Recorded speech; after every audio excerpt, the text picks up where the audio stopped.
Vous allez entendre une émission du Carrefour des Temps. Vous allez entendre une émission du Carrefour des Temps.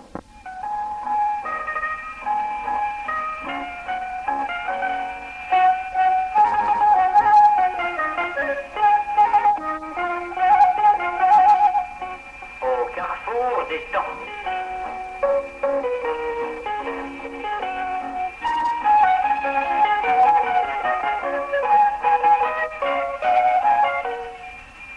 C'est à l'histoire juive et à l'Alsace qu'est consacrée, chers amis, notre émission. Madame Renée Neher nous parlera de l'important livre d'histoire qu'elle vient de publier.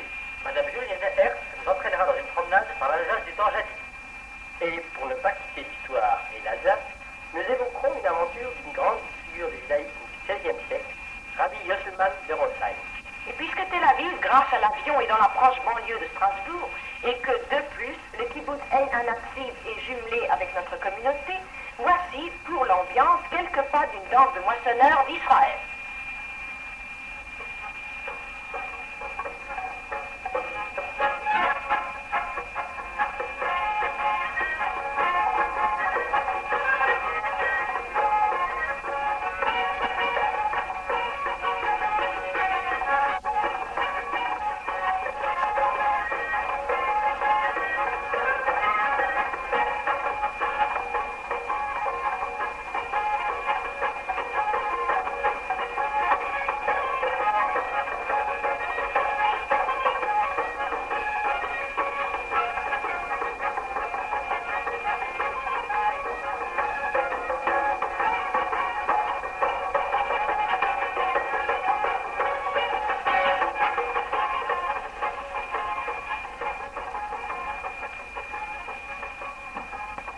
De livres d'histoire que nous manquons. Il en paraît souvent, il vient d'en paraître un autre, une histoire juive bien entendue, à très belle couverture bleue, qui s'appelle Histoire juive de la Renaissance à nos jours. C'est pour cela que je me permets de demander à son auteur, Madame Renée Neher Bernheim, qui nous a fait l'amitié de venir au micro du Carrefour des Temps, de nous dire pourquoi elle l'a écrit. Il y a évidemment beaucoup d'histoires juives relatant les faits de ces derniers siècles, mais aucune d'entre elles n'est rédigée par un historien français, et de ce fait, aucune ne me paraît parfaitement adaptée aux habitudes culturelles du lecteur de France, qui a été formé par des méthodes historiques bien précises. Il s'agissait pour moi de présenter l'histoire juive dans cette perspective, c'est-à-dire en relation avec les événements saillants de l'histoire générale, telle qu'elle est enseignée partout en France. Des générations de Français ont reçu leur initiation historique dans les livres de Mallet et Isaac. Aujourd'hui encore, ces anciens manuels, modernisés et remaniés, restent la base de la culture historique en France. J'ai eu l'ambition de faire de mon livre une sorte de Mallet et Isaac de l'histoire juive.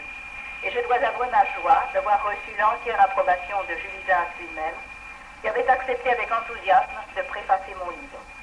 Il est mort, hélas, le jour même où le volume sortait de chez l'imprimeur et où un exemplaire partait vers lui. Votre dernier livre était également un livre d'histoire, histoire biblique du peuple juif, et écrit en collaboration avec M. le professeur André Neher. Est-ce qu'on peut dire que votre livre actuel est un prolongement de cette histoire biblique? Ce n'est pas tout à fait le prolongement direct, puisqu'il y a un immense trou entre eux. L'histoire biblique s'arrête aux environs de 420 avant l'ère vulgaire, et mon histoire commence en 1492 après l'ère vulgaire. J'espère que d'autres historiens viendront par la suite remplir ce vide. Pourtant, il y a un souffle commun qui anime les deux livres. C'est la volonté d'écrire l'histoire juive par le dedans. Par le dedans, ceci mérite, je crois, une explication. Eh bien, je pourrais vous dire que par le dedans, cela veut dire me sentir pleinement la contemporaine des Juifs des époques révolues.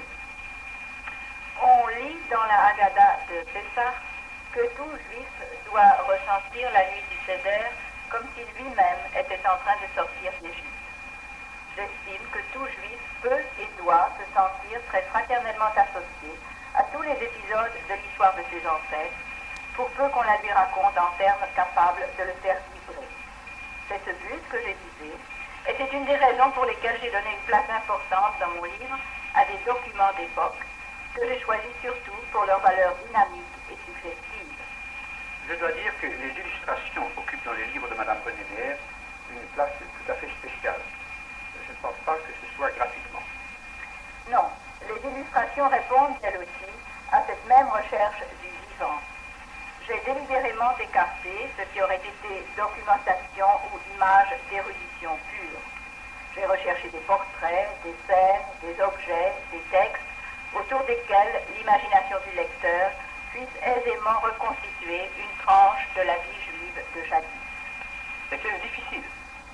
Eh bien oui, je dois dire que j'ai été beaucoup aidé par la très riche collection d'objets juifs et de gravures que possède mon père et par sa compétence en la matière.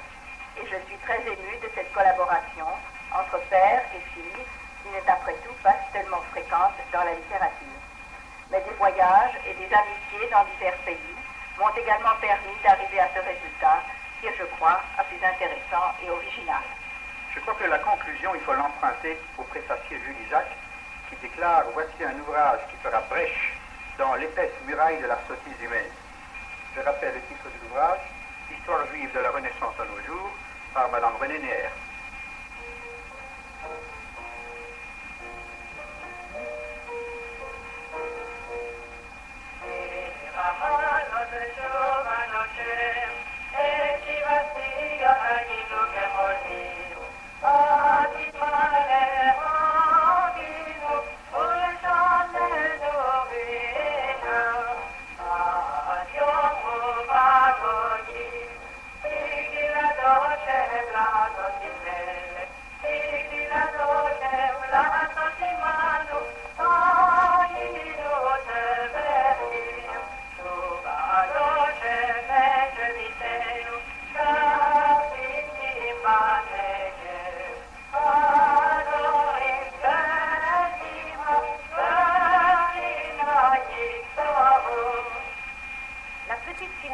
Est nette et claire.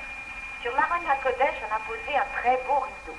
Taous, le cellophane lui donne une note soignée et minutieuse de bonne ménagère. Mais quand nous ouvrons dans le mur une petite porte, nous trouvons stupéfaits